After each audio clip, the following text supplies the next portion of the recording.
Thank you, Krishna CREATED. Thanks to all of you for coming. And I have to be on my special best behavior this afternoon because my old school friend for class of 64, Bruce Smith, is here with some friends and all, so blast from the past. Everything is inspired by the teachings of His Divine Grace, A.C. Bhaktivedanta Swami Prabhupada, the founder of Caru, the International Society for Krishna Consciousness. Om Naganati Nanda Shami Salakya Chaksurin Meditam Yanatashma Shri Chaitanya Rovisam Sapitam Yana Bhutale Ayam Rupa Karamyam Darati Swapadantikam. Our title today is Happy on Purpose, or Purposeful Happiness. When we wake up in the morning, our message is that you get to make a choice about how you're going to live that day. You can choose to live in faith, you can choose to live happy, you can choose to live expecting favor, or you can choose to live discouraged, defeated, focused on your problems. Our message is that happiness doesn't automatically happen. It doesn't drop into your lap. Happiness is a choice. When you make a choice to live your life happy, first thing you do when you get up in the day is you say, this is the day the Lord has made. It is going to be a great day. And what that means is that you've made a pre-decision what kind of a day it is going to be. First thing in the morning, you make up your mind, I am going to live this day happy.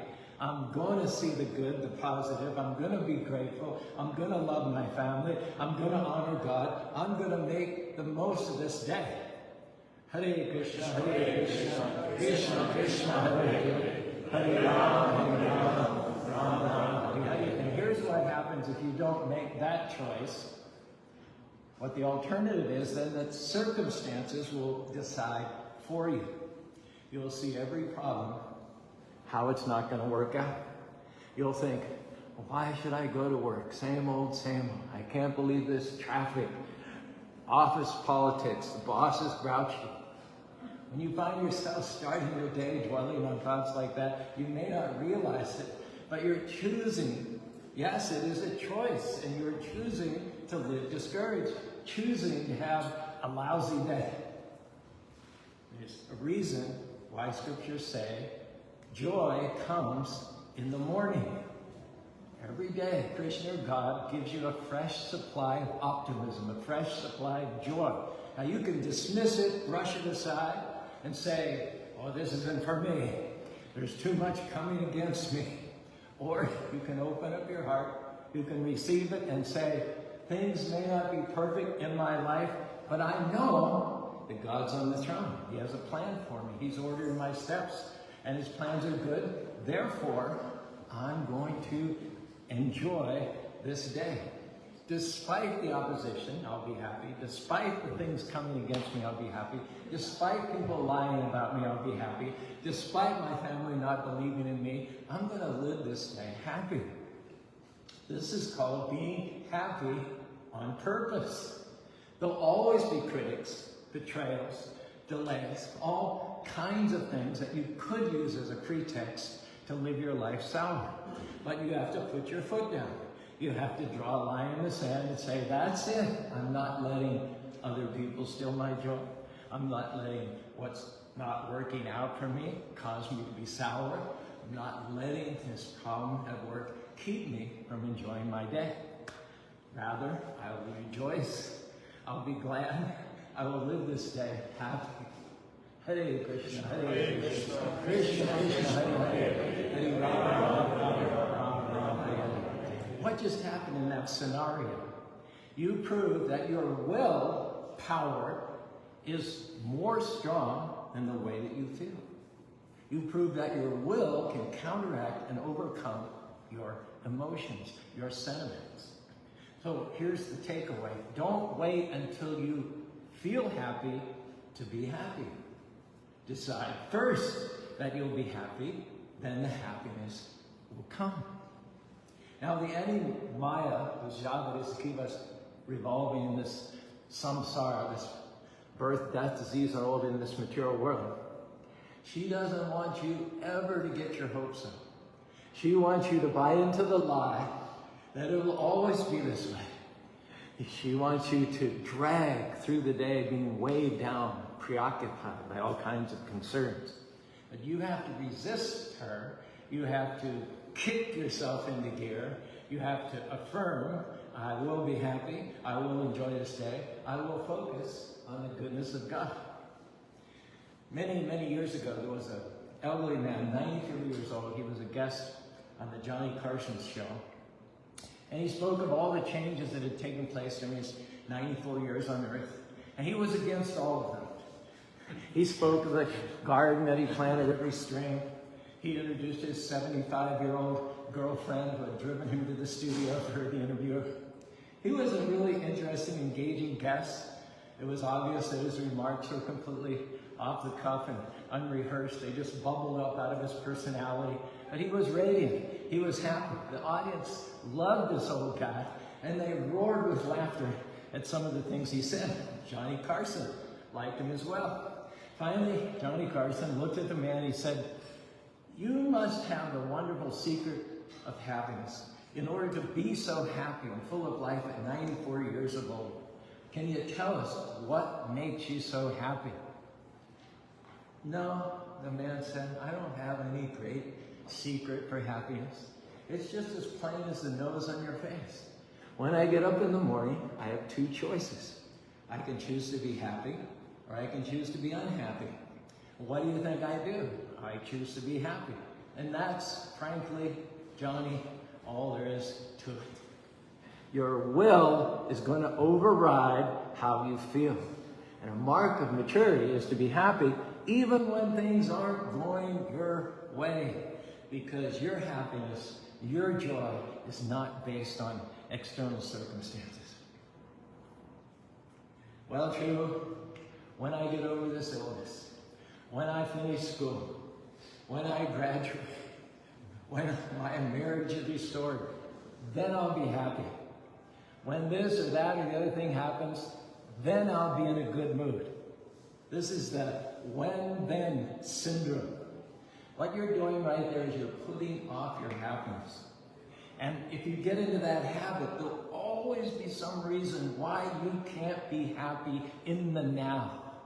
My suggestion is that you make a decision right now to be happy on purpose. Not when it clears up, not when your boss changes, not when you lose 20 pounds, not when you get a promotion, because this is a day the Lord has made.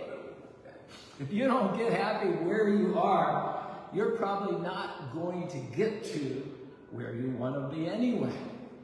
I can't stand this job. I don't like going to work here. Try a different approach.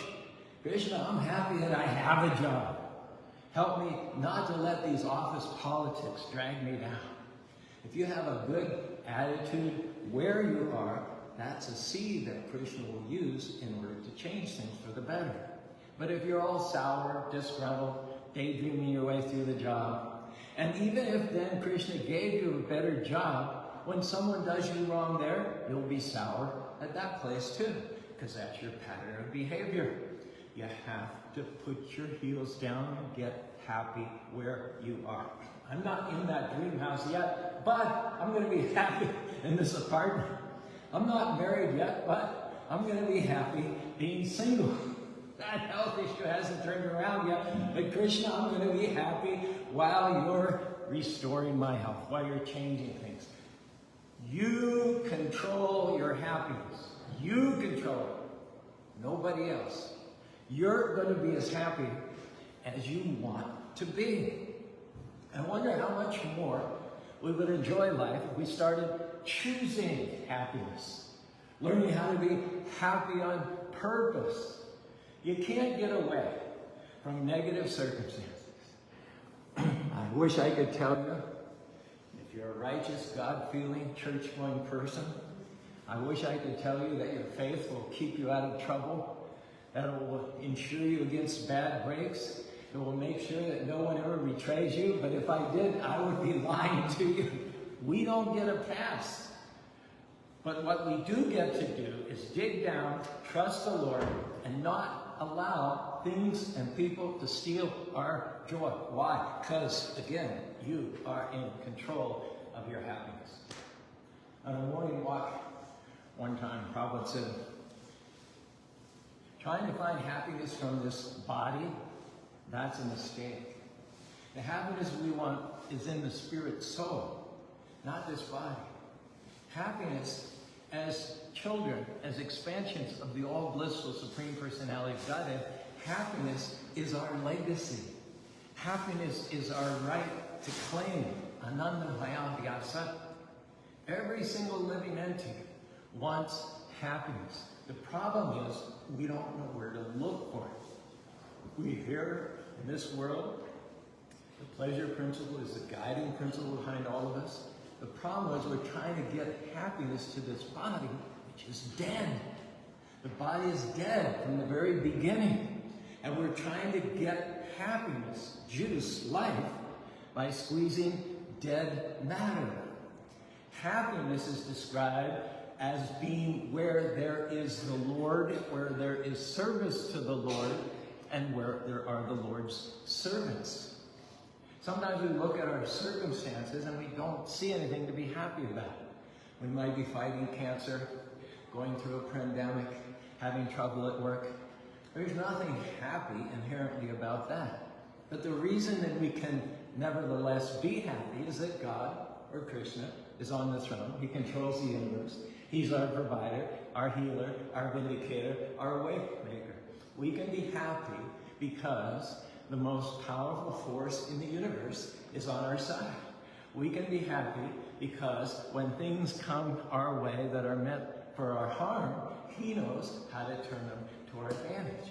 We can be happy because He's promised to work out His greater plan for our life.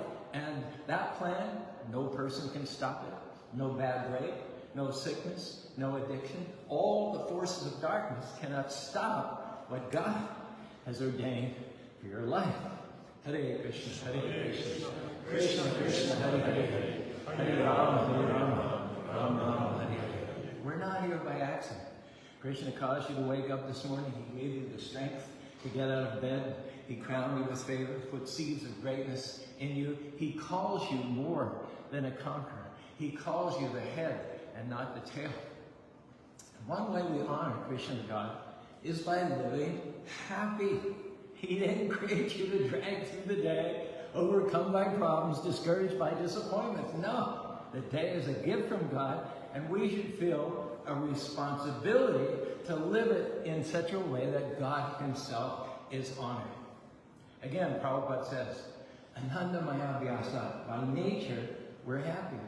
And as spirit souls, each and every one of us is naturally happy, blissful. But because we've been covered by the 8 material elements, earth, air, fire, water, ether, mind, intelligence, and false ego, then we misidentify, we misdirect our efforts to happiness through these dull, dead elements.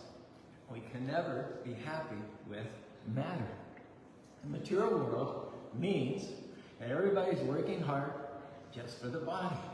Some of them are trying to work on a little bit higher level to get happiness through the mind. Poetry, philosophy, speculation, and so on. But neither bodily happiness nor mental happiness will actually give us happiness, because real happiness comes from the soul. So you can't have happiness if the basic principle of happiness is missing in your endeavor. By bodily comfort, sense gratification, you cannot be happy. This is a civilization geared towards bodily comfort and mental stimulation. And in spite of having these things to a degree that no one has ever had them before in the history of the world, nobody's happy. Because there cannot be happiness on the bodily or the mental level. It has to be on the spiritual level. I want to give you an example. If you have a coat, maybe you have a nice coat. So you dry clean it, or if it's allowed, you launder it, you brush it. You keep that coat very nice. Now, keeping the coat nice, does it mean you're going to be happy? Are you going to get happiness from the shirt or the coat, then it's not happiness. It's not possible. Happiness is only possible when you try to make happy that which inhabits the shirt or inhabits the coat. So happiness doesn't come from bodily or mental stimulation. It comes from the soul. Hare Krishna, Hare Krishna, Krishna Krishna, Hare Hare, Hare Rama, Hare Rama, Hare Hare. It comes from choosing from within to be happy, choosing to enjoy this day, to live it to the full. When you have that kind of an attitude, Krishna, God, will give you beauty for ashes. He'll make up for the wrongs, the betrayals, the unfair situations. Outside of my window, there's birds who chirp every morning at 5 o'clock. First light of dawn, first glimmer of sunlight over the Wasatch Mountains. They start chirping and chirping and chirping, different sounds, different melodies. One will chirp real loud, and then there'll be a pause, then another will answer. And then the peacocks chime into the chorus with everybody else. And it sounds like a symphony every day, 5 to 5:30, same thing, again and again and again. Well, one morning, it was raining, it was thundering, it was freezing cold, and I thought, no way, those birds are going to be happily chirping out there today. It's cold, it's raining, it's lightning, it's 5 o'clock in the morning. Yep.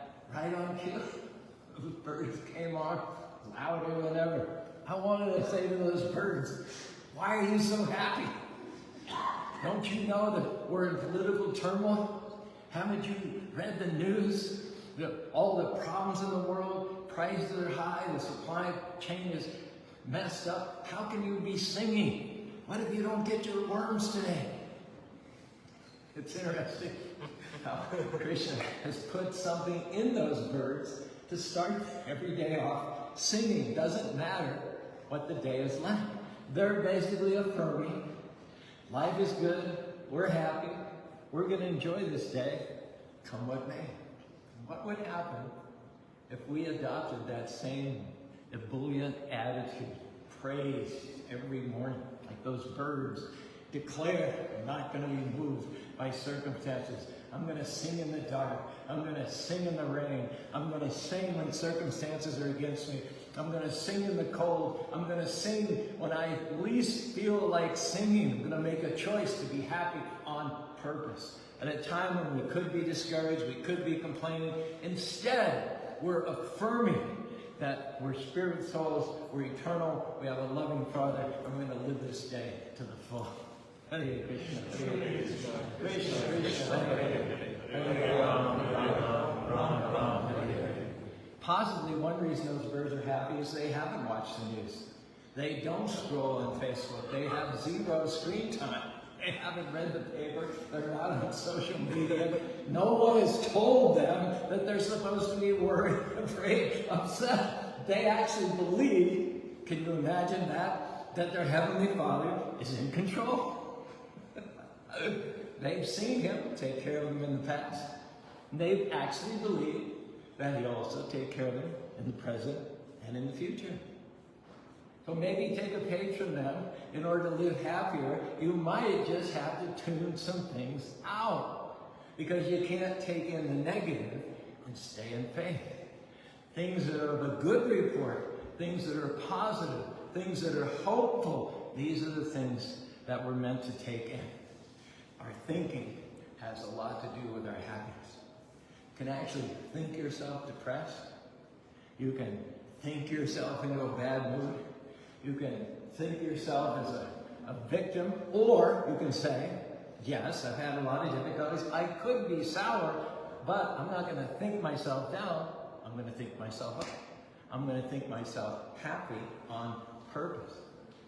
And don't misunderstand me. I'm not saying to deny the negative. I'm not saying not to be generally aware of what's going on in the world. But we are saying don't dwell on it. Don't relive what didn't work out in your own life. Don't replay the loss, the disappointment, the failure. You can't move forward if you're looking back. You can't enjoy today if you're focused on yesterday. So you need to start thinking yourself happy today, right now. Don't slide into self-pity. Why did I come down with this illness? My friends are all married. Why am I still single? These people at work are not fair. It's never going to work out. What you're doing right there is you're thinking yourself defeated. You're becoming unhappy on purpose. So the key is to change what you're thinking. Yeah, I came down with this illness, but Krishna, I want to thank you that you're restoring health unto me. Thank you that I will live the full measure of my days. Thank you that the best is still out in front of me. Sure, these people at work are not treating me right, but you know what? I'm not a victim, I'm a victor. Krishna, the last chapter in my life, I know that it will be a chapter of victory. Hare Krishna. Hare Krishna. Krishna Krishna Hare Hare. Hare Rama, Rama Rama, Hare Hare. Now what are some happy thoughts? I'm happy to be alive. I'm excited about my future.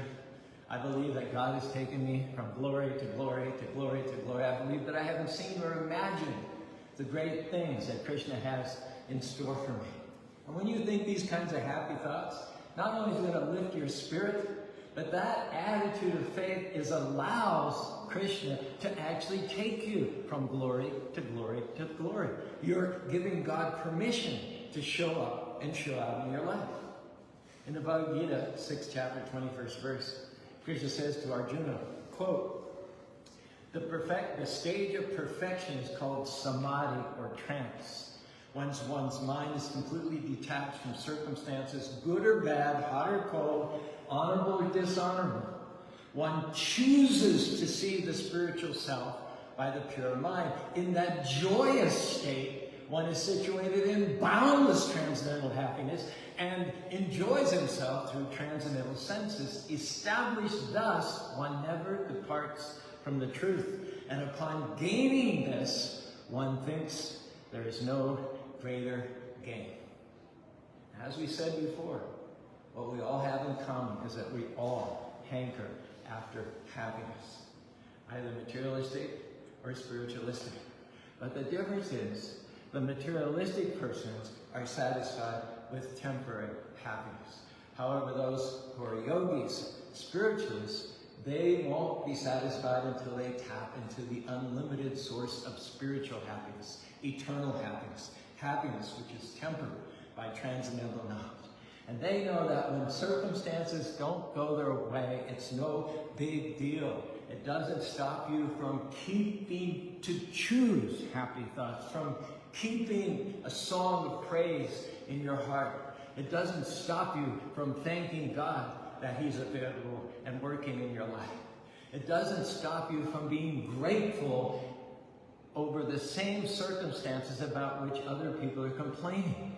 It doesn't keep you from seeing victory when other people are seeing defeat. Happiness is not dependent on what's going on around you. It's dependent on what's going on in you. Now, what kind of thoughts are you choosing? You have to give yourself permission to be happy. Sometimes we buy into the lie that we're not supposed to be happy. We've been through too much. You've made too many mistakes. You're too old. You're too young. If you're happy, people may criticize you. If you're happy, people may not understand. God wants you to be happy. God created you to be happy.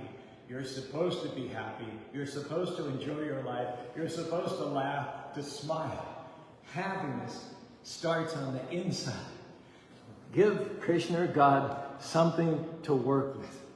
Every morning, you need to say to yourself, I'm happy, I'm grateful, I'm blessed, I'm spirit, I'm part and parcel of the Lord.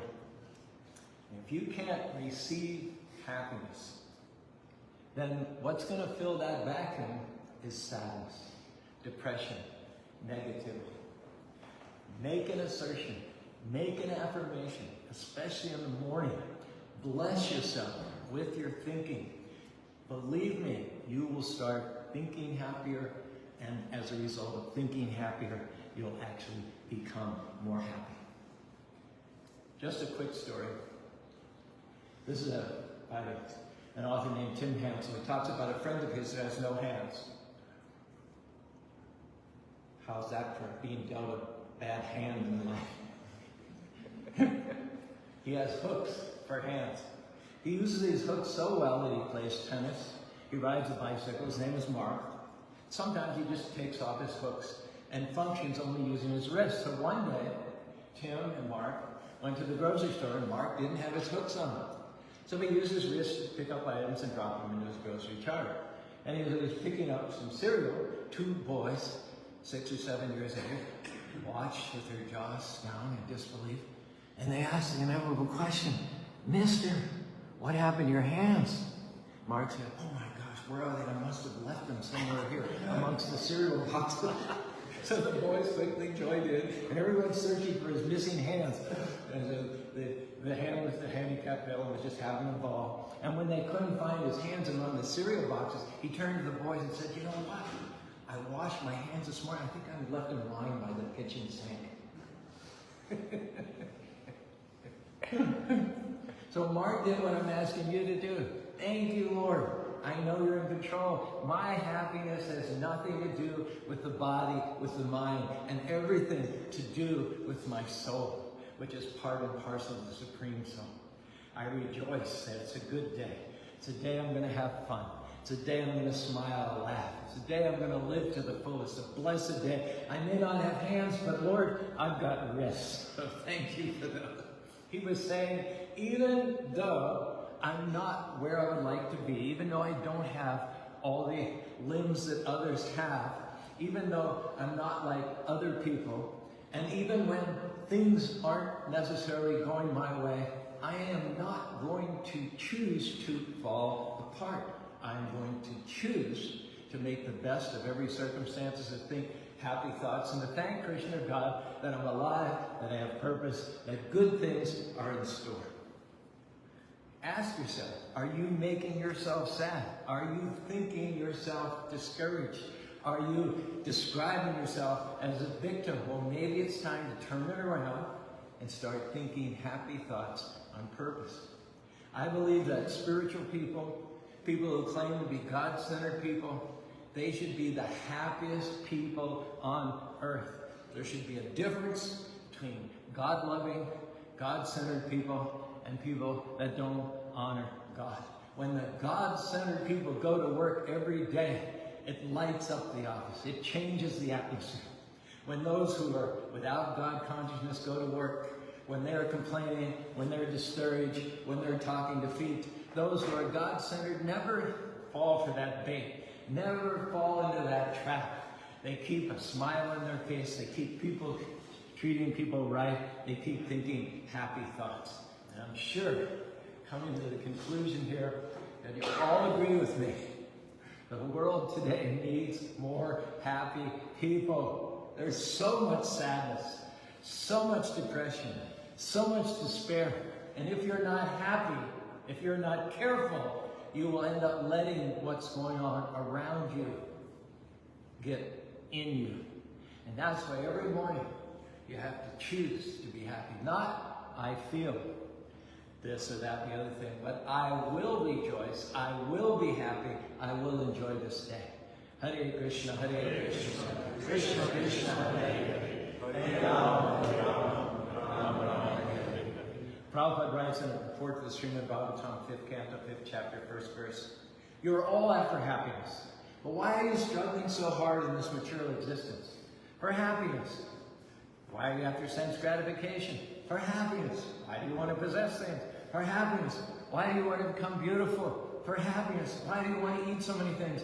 For happiness. You go on. Everything we do is for happiness. That's the ultimate goal. But the happiness which you are now deriving from the sources you have manufactured, that is temporary. You want to be happy by intoxication? How long will it last? Temporary. You want to be happy by sex indulgence? How long? A few seconds. But if you want eternal, never-ending, ongoing happiness, then you have to purify your existential condition. You have to place yourself in the transcendental position. Then you will feel that happiness. When you think, finishing up here, of the best day of your life, what day would that be? The day your first child was born, the day you were married, the day you found out you were cancer-free, the day you moved into that new house. Well, those are all great days. We look back on those days or look forward to those days. But do you know what I believe the best day of your life is? What? Today. Krishna has given us this day to live fully. He's given us one more day on a string of days to enjoy our family. He's given us another day to see the sunrise, and another day to see the sunset, another day of possibilities, another day to pursue your dreams, to go after your goals. Sometimes we let the pressures of life, the traffic, what somebody said, a challenge at work, keep us from enjoying the gift of this day. We think it's just another ordinary day, but can I tell you there is no such thing as an ordinary day, because every day is a gift from Krishna. If you'll have a new perspective and start seeing every day as your best day, then you won't let little things upset you. You'll take the time to enjoy the people that Krishna has sent into our life to love. You'll stop and say hello to that neighbor who's lonely. You'll think more happy thoughts. You'll live more grateful. You'll make the most of each and every day. Concluding story. A pastor went to visit a 35-year-old mother in the hospital. She had cancer. Wasn't supposed to make it through the night. He walked in, took her hand, told her that he loved her, that he was praying for her. She smiled very warmly, and she said in a faint voice, "Pastor, this is the best day of my life." He was kind of puzzled. This doesn't seem like a very good day for you at all. She lay there very frail, bald. She went on, she said, "I didn't know if I was going to wake up this morning, Pastor, but I did. I wake up. God bless me with another day to see my children, to praise you, to spend a little bit more time with my family. And if I live through this day, I'm going to look out the window at night and I'm going to enjoy the stars and the moonlight." So you may be having what you might call a bad day. There might be things in your life that you could be sorry about, things that could steal your joy. But if you'll keep everything like this lady in the right perspective, recognizing that this day is the best day of your life, this day is a gift from God, then it's going to be very easy to live happy. It'll be impossible to be sidetracked by the worries. What didn't work out? Who cut you off in traffic? You'll be able to say with the saints of old, "I will finish my race. I will break that tape with joy." We're all going to go and be with the Lord at some point. So let's go full of joy, seeing each day as our best day, getting up each morning, choosing to be happy, saying, it's not about how I feel. I will rejoice. I will be glad. Hare Krishna, Hare Krishna, Krishna Krishna, Hare Hare, Hare Rama, Hare Rama, Rama Rama, Hare Hare. Let's get into the habit of thinking happy thoughts. If you do this, I believe that you're going to live happier. You're going to enjoy your life more. Forces that have held you back are going to be broken by your being happy on purpose. Krishna is releasing new levels of freedom, favor, new levels of fulfillment. You will finish this life with joy. And in the next life, go back to home, back to God. If any of this resonates with you, you're welcome. Raise your arms along with me. Hare Krishna, Hare Krishna, Krishna Krishna, Hare Hare, Hare Rama, Hare Rama, Rama Rama, Hare Hare. Now you look like a happy crowd. You're welcome to stand up and join us in the front. We're going to have a Arctic ceremony.